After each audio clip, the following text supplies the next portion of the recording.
자, 14주차 두 번째 시간이에요. 자, 이번 과제는 이제 팅커캐드를 이용해서 이제 시뮬레이션 하는 건데, 뭐, 우리 분화회로 있죠? 분화회로를, 우리 뭐, 지난 그 수업 시간에 했던 거랑 너무 이제 비슷해서 수업 시간에 이제 분화회로에서 각각의 저항에 걸리는 이제 전압을 구하는 건데, 과제로는 뭐, 그 여기 있는 R2만 이제 100옴에서 200옴을 바꿔가지고 우리가 실험을 하는 거예요. 그래서 분화회로 똑같이 뭐 계산을 해보면은 뭐 전류는 네 V가 되겠죠. 그래서 여기가 이제 뭐 50옴 플러스 200옴 분의 전압 값을 이제 계산을 해서 이제 전류를 구한 다음에 각각 저항에 걸리는 전압은 뭐 R1이면은 50옴이고 R2는 이제 200옴이니까 여기다가 이제 50옴 곱하면은 R1에 걸리는 전압이 될 것이고 200옴 곱하면은 이제 R2에 걸리는 전압이 되겠죠. 그런 식으로 해서 우리가 계산을 하면은 전류값은 예, 0.04A가 나오겠죠. 여기다가 R1에 걸리는 전압 V1은 0.04 곱하기 50 하면은 2V 되겠죠. V2는 0.04 곱하기 200 이제 8V가 나올 거예요. 서도합 합해하면 10V 나오겠죠. 뭐 시뮬레이션 과정은 이제 따로 하지 않을 거예요. 워낙 간단한 거니까 그냥 넘어갈게요. 자, 그 다음에 연산 증폭기. 자, 이렇게 생긴 거는 우리가 이제 반전 증폭기죠. 우리가 이렇게 생긴 건 비반전 증폭기인데, 반전 증폭기 같은 경우는 증폭률이 마이너스 RI분의 RF예요. 그죠? 그래서 RI가 1kΩ, RF가 4.7kΩ이니까 증폭률은 4.7인데 이제 마이너스가 붙겠죠. 그래서 여기 1V가 들어가면은 곱하기 마이너스 7해서 마이너스 4.7 하면은 여기에 마이너스 4.7V가 나오겠죠. 그래서 마이너스 4.7이 되겠죠. 증폭률은. 그 다음에 이거는 이제 비반전 증폭기죠. 그래서 비반전 증폭기 같은 경우는 이런 식으로 구성할 경우에는 이제 그 증폭률이 비반전 증폭기의 률은 1 플러스 RI분의 RF가 돼요. 그래서 이렇게 구성하면은 반전이 되지 않는다는 장점은 있지만은 항상 1보다 크게 되겠죠. 그죠? 그래서 만약에 1보다 작은 범위까지 필요하다면은 우리가 반전 증폭기를 두 번 써서 부호를 플러스로 만들어주는 그런 과정이 필요할 거예요. 자, 그래서 이렇게 근데 RI가 자 1kΩ이죠. 그래서 RF가 3kΩ이니까 RI분의 RF는 3이 되겠죠. 그죠? 3이 되니까 증폭률은 이제 4가 되겠네요. 그죠? 이렇게.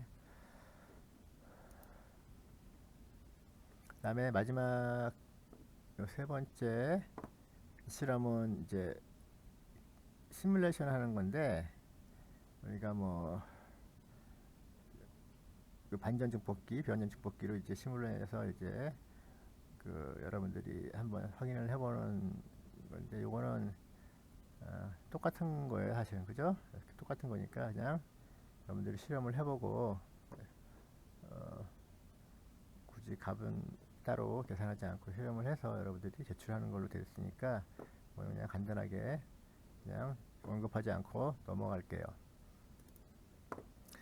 자, 이제 미분기와 적분기를 이제 시뮬레이션 하는 건데 우리 여러분 우리 저 시뮬레이션 툴을 한번 쓰면 되는데 뭐 여러분들이 그려도 돼요. 되는데 이렇게 메뉴에 보면은 OPMP를 이용해서 미분기 그죠? 를 미리 구성해 놓은 그런 메뉴가 있어요. 그래서 이렇게 해서 실험을 하되 여기에는 이제 저항이 하나 붙었네요. 그죠? 0.0047 마이크로페럿이죠. 그래서 일단 저항 하나를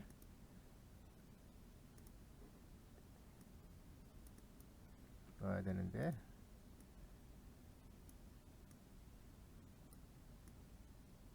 이런 식으로 연결하고 정확값이 2.2K네요. 그죠?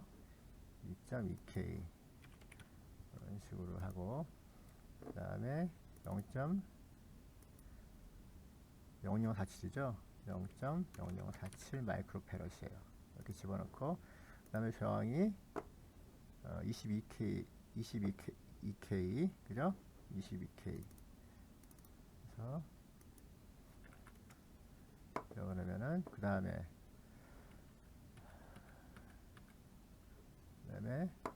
우리 주파수가 교재에 나온 주파수로 보면은 우리가 400Hz라고 이제 나와 있으니까 여기서 이제 400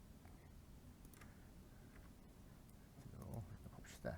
그러면 우리가 파형을 볼 수가 있고 이거를 우리가 이제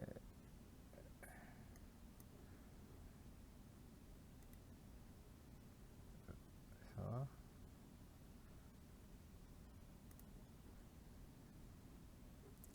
같이 합쳐서 보면 이런 식으로 우리가 이제 입력 삼각파 입력에 대해서 출력은 이제 구형파가 나오는 걸 우리가 확인을 할 수가 있겠대요. 그죠?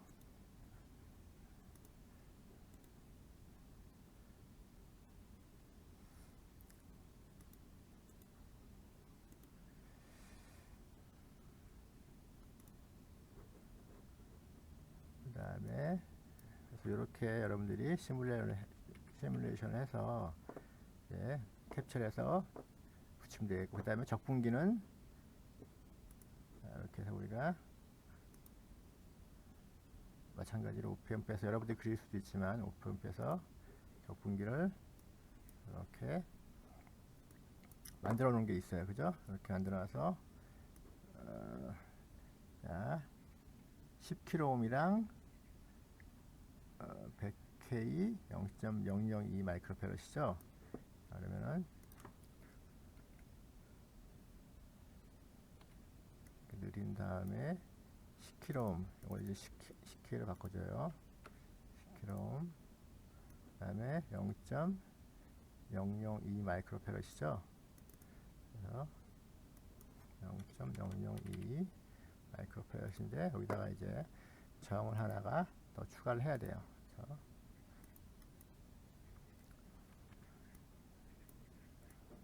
추가를 한 다음에 이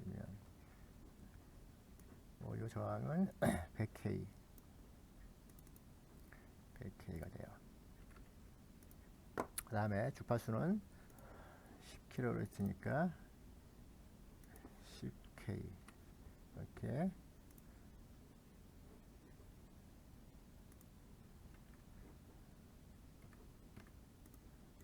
한 다음에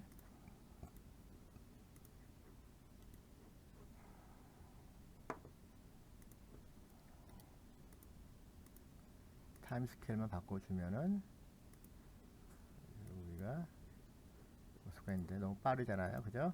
이런 식으로 해서 보면은 이제 자 입력이 10kHz짜리 구형파니까 요걸 이제 적분을 해주는 거예요. 적분을 해주면 이렇게 상황파가 나온다 라는 걸 우리가 시뮬레이션으로 우리가 확인할 수가 있죠. 그죠? 그래서 이런 식으로 여러분들이 혹시 뭐 이렇게 안 되는 경우도 이제 있긴 한데 여기에 여러분들이 예를 들어서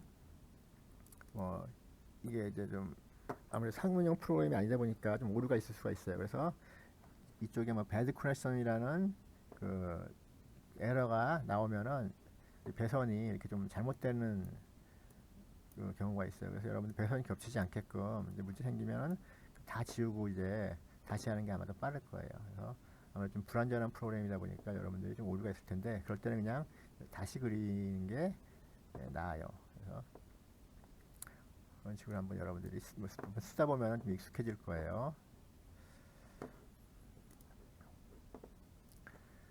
자 이제 우리 클리퍼 회로 반파 정류 회로인데 이 두 가지 여러분들이 이제 양의 양전압 부분을 여러분들이 정리하고 싶으면은 다이오드를 이런 식으로 배치를 하고 반대로 음의 전압을 정리하고 싶으면 이런 식으로 우리가 반대로 배치를 하면 된다는 걸 우리가 이제 배웠어요. 그죠? 자, 그런데 여기 문제가 뭐냐면은, 자, 여기서 할 때, 여기를 보면은, 자, 일단, 이 다이오드에 역방향 전압이 걸리면은, 이거는 이제 끊어진 거나 마찬가지죠. 이제 없는 거나 마찬가지예요. 그래서 무시하고, 그냥 반전 증폭기가 되죠. 그죠? 증폭률이 마이너스 1인 반전 증폭기가 돼서, 여기에 음의 전압이 걸 때는 그대로 나와요. 전연파가. 그런데 양의 전압이 걸리면은 이건 이제 도통하게 되는 거죠. 이어지는 거예요. 증폭률이 0이 돼요. 저항은 없는 거나 마찬가지고. 그런데 그때 이 다이오드에 순방향 전압이 있어요. 모든 다이오드는 이상적인 다이오드가 아닌 실제 다이오드에서는 순방향 전압이 있어요. 그래서 보통 실리콘 같은 경우는 그게 0.6V에서 7V 정도 돼요. 그래서 이 순방향 전압 이상이 되어야지 다이오드가 도통이 되도록 동작을 하죠. 그래서 여기 보면은 플러스로 약간 보이죠? 플러스로 약간 0.7V예요. 여기 0.67 그 정도.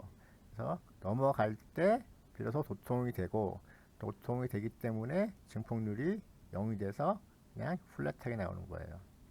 자, 그래서 이런 클리프 에러를 우리가 배웠는데, 여기서는 사실 요 회로랑 똑같아요. 그죠? 다만 우리 증폭률이 여기서 2kΩ을 해서 이제 그 2배가 된다는 거, 그것만 우리가 확인을 하면 될 것 같고, 실제로 시뮬레이션을 해보면 이런 식으로 돼요. 그래서 음전압일 때, 이렇게 음전압이 넘어갈 때는 전압 이렇게 흘러요. 그죠? 이거 없는 거예요. 그죠? 없는 거랑 마찬가지. 이쪽으로 전류가 안 흐르죠. 그래서 양전압이 될 때만 이렇게 전류가 흐르는데, 이때 이제 0.7V, 6V, 7V가 넘어가야만 된다. 그래서 여기에 항상 플러스 전압, 양의 전압이 로 튀어나온 부분이 이제 존재를 하게 되는 거죠.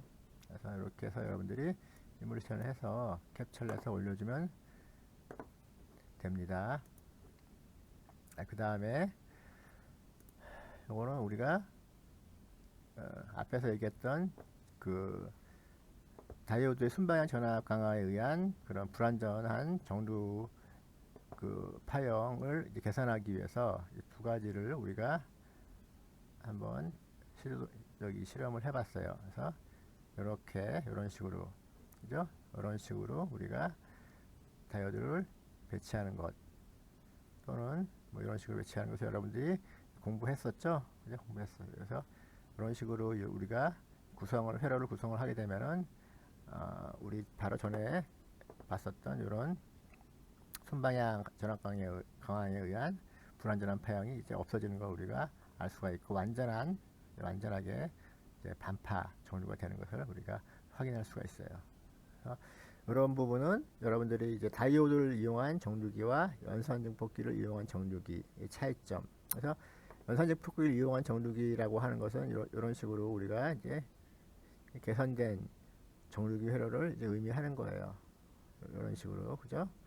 그래서 우리가 반파 정도의 이런 식으로 해서 순방향 정압강에 의한 그런 파형 불안전성, 그래서 이렇게 파형 피크치도 줄어들고 이렇게 영인 부분이 생기고, 이런 부분들이 없애기 위해서는 우리가 OPM프에서 이런 식으로 구성하거나 이런 식으로 구성해야 된다는 걸 우리가 공부를 했어요. 그래서 중요한 얘기는 여기서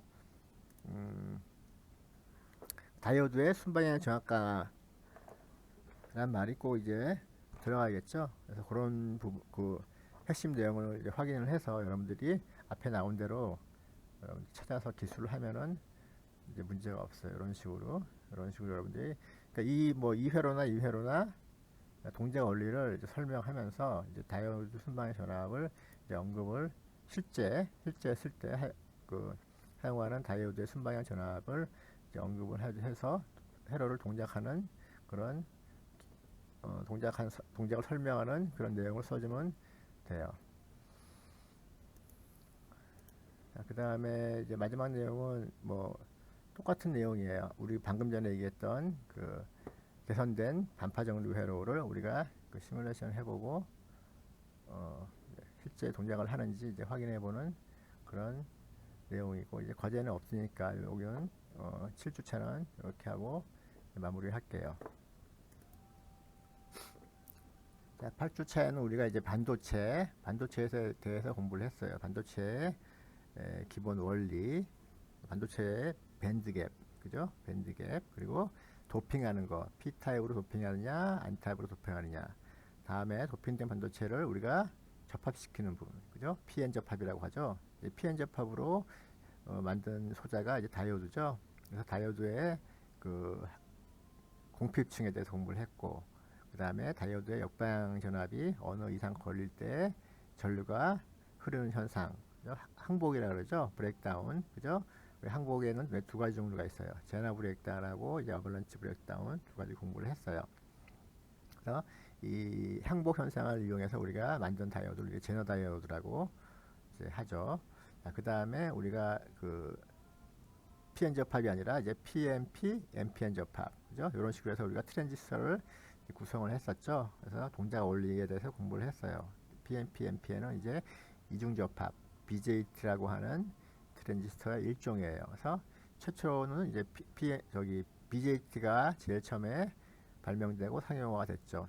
그 다음에 FET라 그래가지고 전개효과 트랜지스터. 그래서 전개효과 트랜지스터에는 두 가지 종류가 있다. 하나는 JFET, 하나는 MOSFET, MOSFET 이렇게 얘기를 하죠. 그래서 가장 큰 차이는 여러분들이 기억해야 될 거는 BJT는 전류로 전류를 제어를 해요. 전류 신호에 대해서 전류로 증폭을 하고, 그 다음에 FET는 전압으로 전류를 제어를 한다.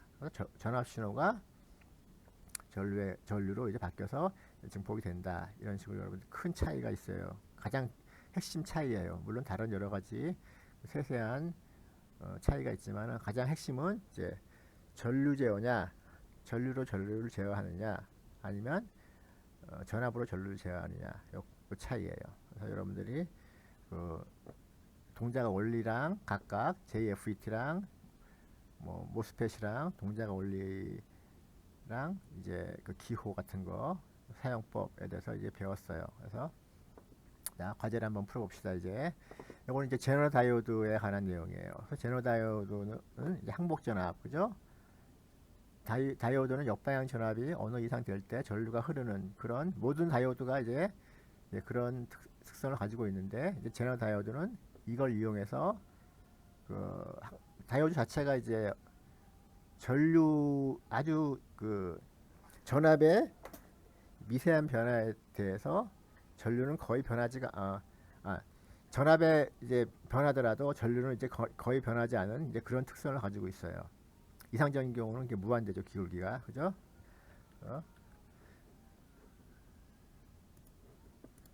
이런 모든 다이오드는 이런 특성을 가지고 있다 그랬죠, 그죠? 가지고 있어요. 브레이크다운이고, 그죠? 그래서 전압이 아주 약간만 변해도 전류는 아주 크게 변하는, 기울기가 크죠. 그래서 그런 특성을 가지고 있어가지고 제너 다이오드 같은 경우는 이제 그런 특성을 이용해서 이제 전압을 일정하게 유지시켜주는 그런 소재로서 이제 동작을 할 수가 있는 거죠.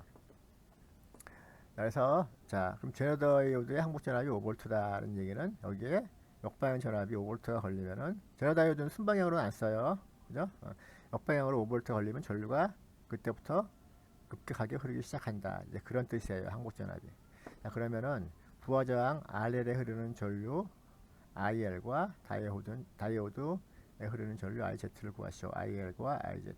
그러면 일단은 이게 20V죠. 전원전압이 20V예요.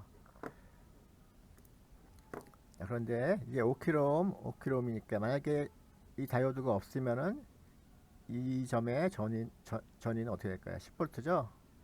10V에서 여기에 다이오드를 연결해주면은 한복전압을 넘어가기 때문에 이쪽으로 전류가 흐를 거예요.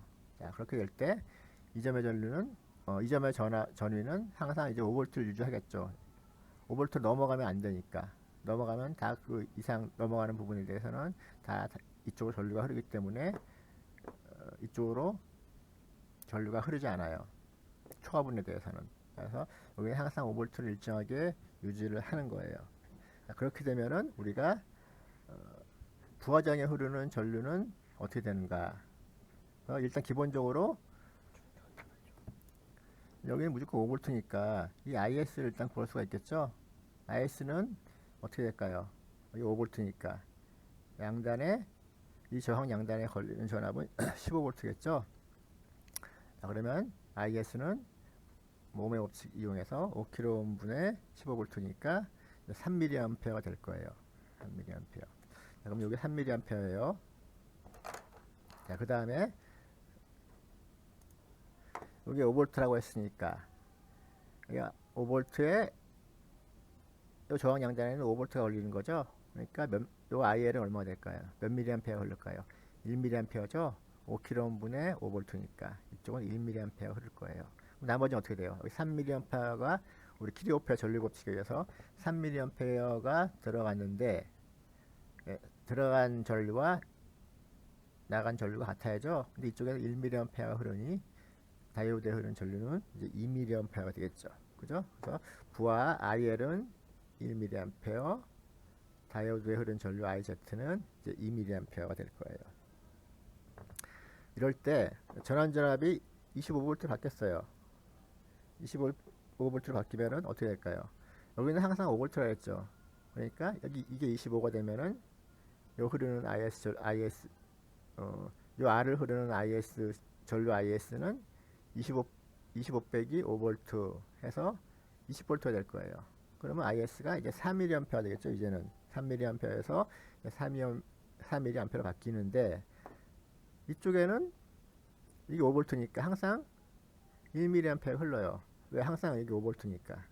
그러면 이쪽에서 증가한 전류 나머지는 어떻게 돼요? 다 이쪽으로 흐르겠죠. 그래서 IS는 4mA로 증가할 것이고, 그죠?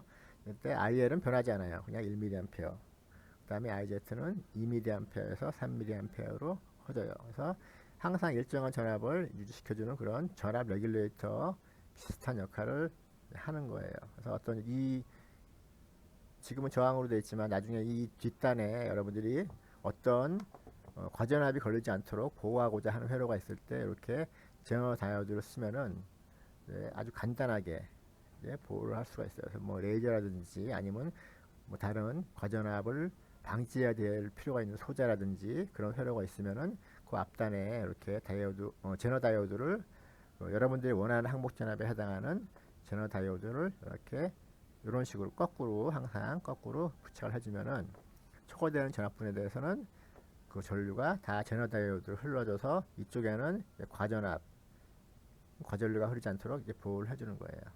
물론 어느 정도 그 제너 다이오드가 견딜 수 있는 전류 한계치가 있어요. 물론 그죠? 어느 이상 흐르면은 열 때문에 다이오드가 파괴되겠죠. 그래서 그런 점이 필요한 전압, 필요한 전류에 맞춰서 여러분들이 소재를 찾아서 부착을 해주면은 보호회로 역할을 할 수가 있겠죠.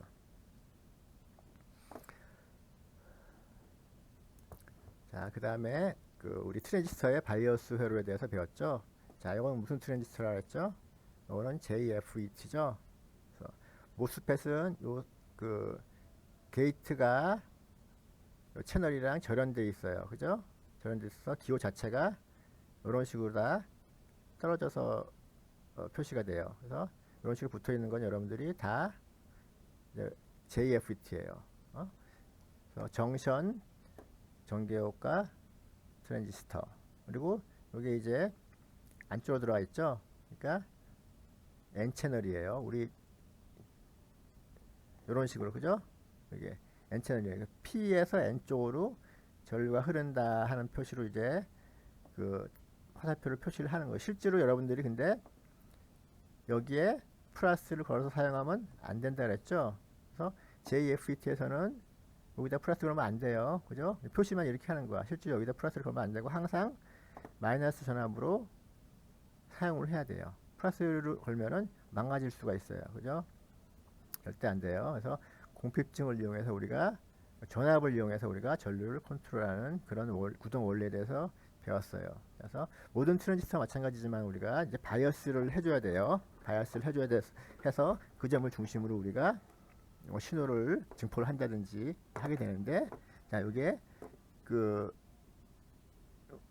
JFET에서는 이제 여기서 소스에 대해서 게이트가 마이너스가 필요하다 그랬죠. 그죠?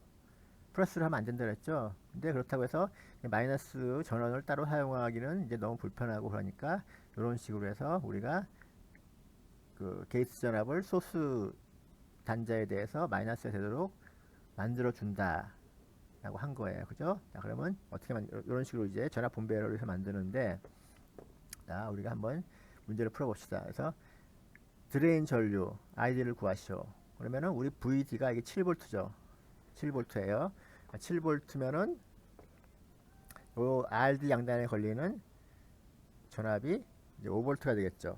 그죠? 5V가 돼요. 그래서 드레인 전류는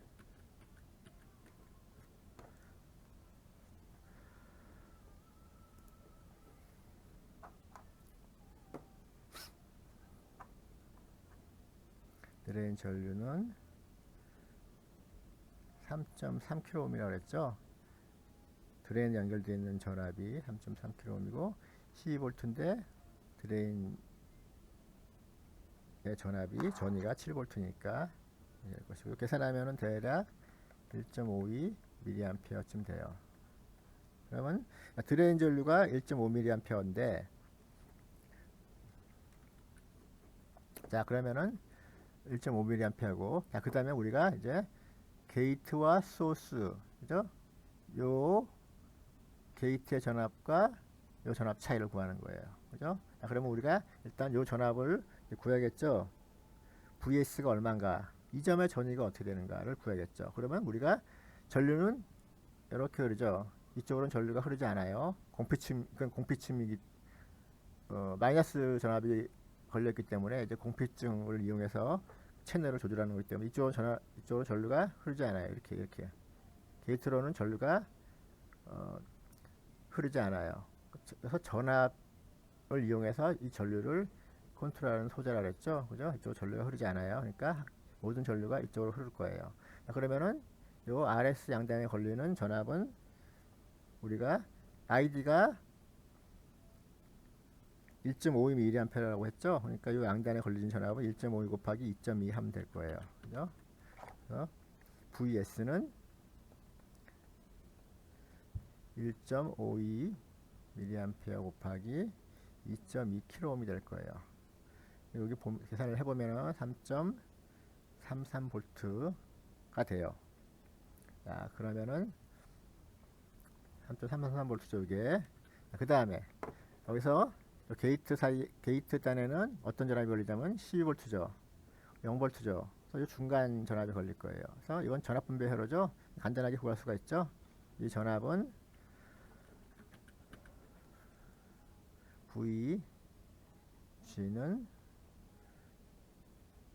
6.8메가분의, 전부 다 메가니까 메가 빼고 하면은 1메가 하면은 12V예요. 그러면은 1.54V가 돼요. 자, 그래서 이 점의 전위는 1.54V고 이 점의 전위는 3.33V니까 요 점의 전위는 요거에 대해서 얼마큼 돼요? VGS는 그래서